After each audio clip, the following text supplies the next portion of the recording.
Salam sejahtera dan salam semangat untuk siswa-siswi kelas 2 IPA yang saya kasih.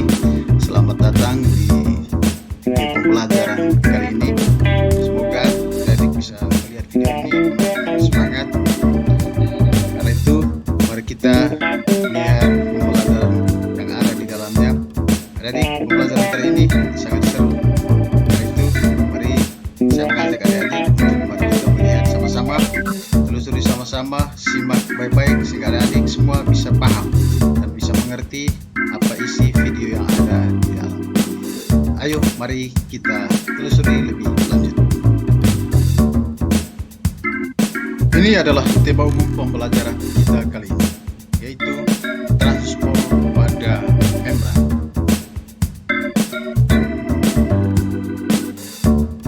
Setelah adik-adik melihat tema umum pembelajaran kita tentang transport pada membran, berikut ini sub materi pembelajaran kita kali ini, yaitu transport aktif dan transport pasif. Sebelum kita mempelajari tentang transport aktif dan transport pasif, adik-adik terlebih dahulu tentunya perlu memahami apa itu transport pada membran. Dan yang kedua, dalam transport pada membran, adik-adik akan menemukan yang namanya membran semi permeabel. Karena itu, di awal ini sebelum kita masuk lebih ke dalam lagi, adik-adik harus memahami dulu apa itu transport pada membran. Baik adik-adik, transport pada membran itu adalah sebuah proses pergerakan zat-zat melalui membran sel. Membran sel adalah lapisan tipis yang memisahkan lingkungan eksternal dan sitoplasma pada sel sebuah organisme. Dan yang kedua, apa itu membran sel yang bersifat permeabel? Nanti adik-adik bisa temukan istilah membran semi permeabel ini. Membran semi permeabel itu artinya memungkinkan beberapa zat, sementara yang lain tidak dilewati oleh suatu zat. Kemudian transport membran penting jadi untuk mengatur keseimbangan suatu zat yang ada di dalam sel. Setelah adik-adik memahami apa itu transport pada membran, berikut saya akan menjelaskan transport pada membran itu terdapat dua mekanisme utama, yaitu transport pasif dan transport aktif. Ya. Yang pertama, mari kita melihat apa itu transport pasif dan apa itu transport aktif. Transport pasif adalah pergerakan zat melalui membran sel yang tidak memerlukan energi tambahan dari sel. Itu yang disebut atau yang dimaksud dengan transport pasif. Sedangkan transport aktif adalah pergerakan zat melalui membran sel yang memerlukan energi tambahan dalam bentuk ATP, adenosin trifosfat. Baik siswa-siswi, adik-adikku sekalian, tadi kita sama-sama mempelajari apa itu transport pasif. Transport pasif tadi adalah transport yang tidak membutuhkan energi tambahan.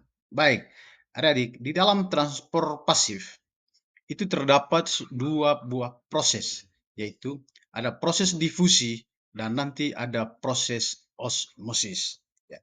Yang pertama saya mau menjelaskan apa itu proses difusi. Difusi adalah jenis transport pasif yang pertama dikenal dengan nama difusi. Ya, difusi sendiri adalah pergerakan zat dari daerah yang konsentrasinya yang tinggi ke konsentrasi rendah. Atau dalam sebuah pengertian yang lain bisa diartikan sebagai difusi itu adalah perpindahan zat terlarut dari konsentrasi hipertonik ke konsentrasi hipotonik. Ya. Zat terlarut ini contohnya itu adalah gula, kemudian ada garam, kemudian ada cuka, ada urea, kemudian ada dan lain-lain sebagainya. Kemudian konsentrasi hipertonik itu artinya adalah bahwa kandungan zat terlarut lebih besar dibanding zat pelarut.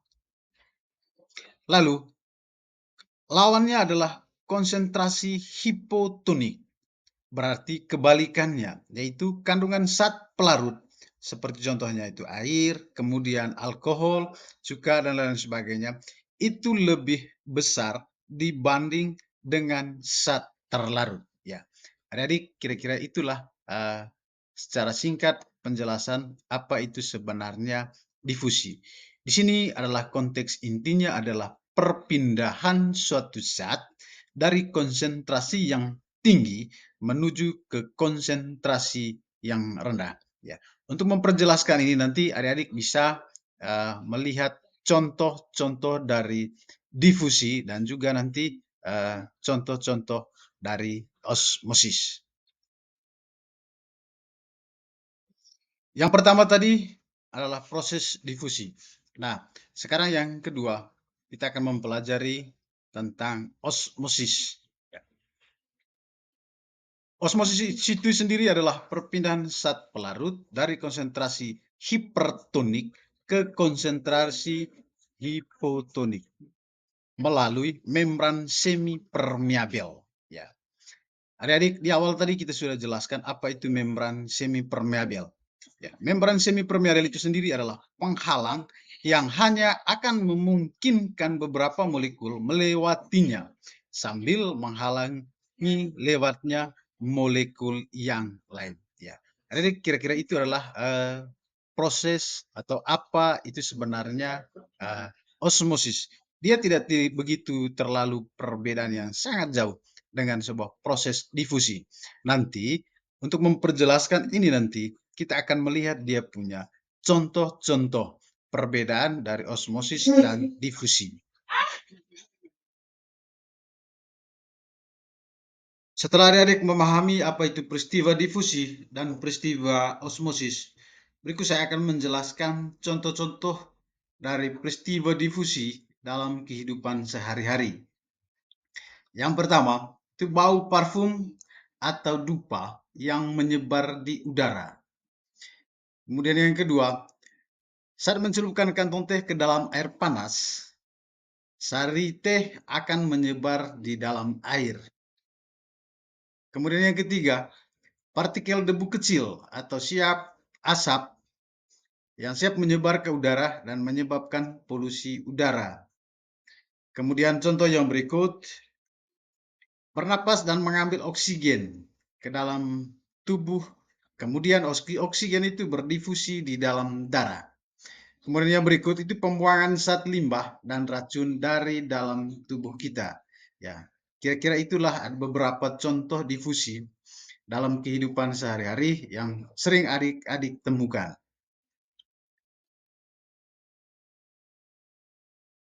Yang kedua, contoh peristiwa osmosis dalam kehidupan sehari-hari. Ya, ini ada beberapa contoh peristiwa osmosis yang mungkin adik-adik sering temukan dalam kehidupan sehari-hari. Yang pertama, itu penyerapan air dari dalam tanah. Proses osmosis ini terjadi karena akar tanaman dia memiliki konsentrasi yang lebih tinggi daripada tanah. Nah, oleh karena itu, air mengalir ke dalam akar.